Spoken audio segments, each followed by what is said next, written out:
Why would the NBA take $500 million plus from a country that is engaging in ethnic cleansing? So basically you're saying that nobody should do business with China ever. Why don't you just answer my question? No, Megan, I'm just trying to get to the root of it. So why would you're the just NBA trying to do that? You are the one who because said, they are a customer. They are a customer of ours. And guess what, Megan? I'm okay with doing business with China. You know, I wish I could solve all the world's problems, Megan. I'm sure you do too, but we can't. And so we have to pick our battles. There it is, Crystal. In a way, I've been saying this all day, I kind of appreciate the honesty. He just said it. A lot of them try and hide behind, our values, and he's just like, look, I got to do business in China. I got to abide by Chinese law. They're my customers.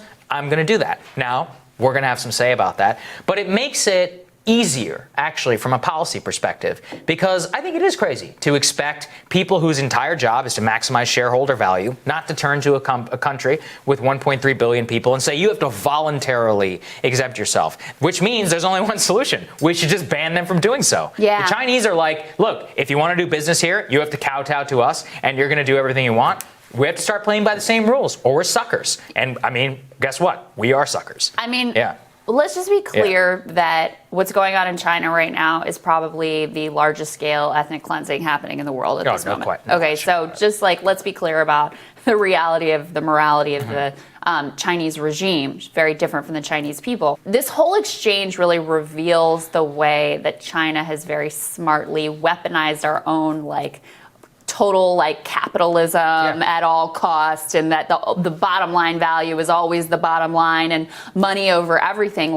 They've used that very effectively, weaponized against us. And so even, someone like Mark Cuban, who in certain spheres we've covered things certain ideas of his that we like, certain things that he's done. A smart guy. Yeah, absolutely. Yeah. And by the way, he's already a billionaire. He doesn't need more money, frankly. But the way that these corporations are set up, they are duty bound to deliver the most value to their shareholders, which ultimately this reveals what an ugly place that leads you to as a country. And I think whether it's China or whether it's selling our souls to big food or big energy or pharmaceuticals, that's the way that this mentality has corroded the entire society. There was another incident involving China that caught my eye, because you may not know this, but I am a little bit of a BTS fan. And they got into my 12-year-old daughter. This is an important story. Is embarrassed about me, by the way, because of that. Anyway, so this is an important story. So they said something very innocuous. The leader of BTS said something very innocuous, honoring the dead in the Korean War, both on the South Korean soldiers and also American soldiers.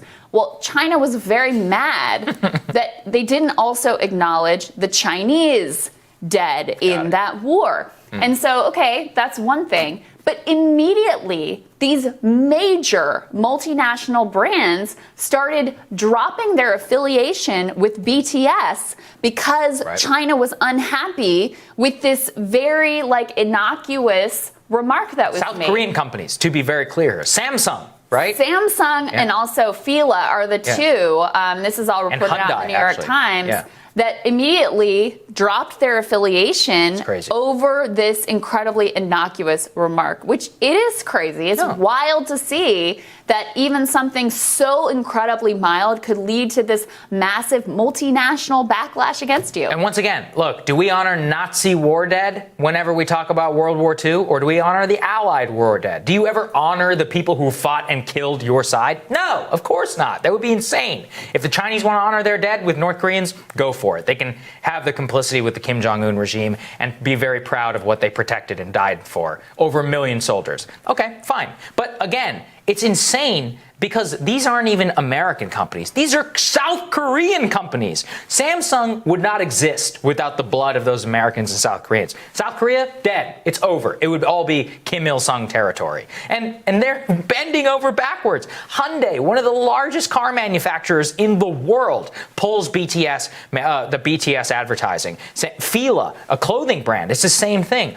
And you can actually see China has done this on many different occasions. Whenever the America deployed a certain THAAD anti-missile defense system against North Korea in South Korea. The Chinese retaliated against it. They started banning South Korean pop concerts from touring in the U.S. This is the same thing they did for the Nobel Peace Prize, or for the Nobel Prize, they gave it to, I think it was Ai Weiwei or somebody like that. They retaliated against them for years, tried to crash their economy. Wow. This is something that they do with impunity. This is the deal that you make with the devil. If you're going to allow American business to do business over there, at this point, you're so intertwined, I don't even know what the hell to do about it. Yeah, but I do know that there is something wrong when the richest, most powerful people in our country, people like Mark Cuban, who has immense power over our culture, NBA, Yes. I mean, he's an icon, right? He's a Shark Tank, all that other stuff. I'm not saying it's a good thing, but he is. And when he's basically like, yeah, this is what I got to do. Got to censor myself in order to do business with China. I don't think that's right. And your original point, I think, is an important one, which is that it exposes that this is, in fact, the reality, that the way that the system is set up is always inevitably going to lead to that result. Yes.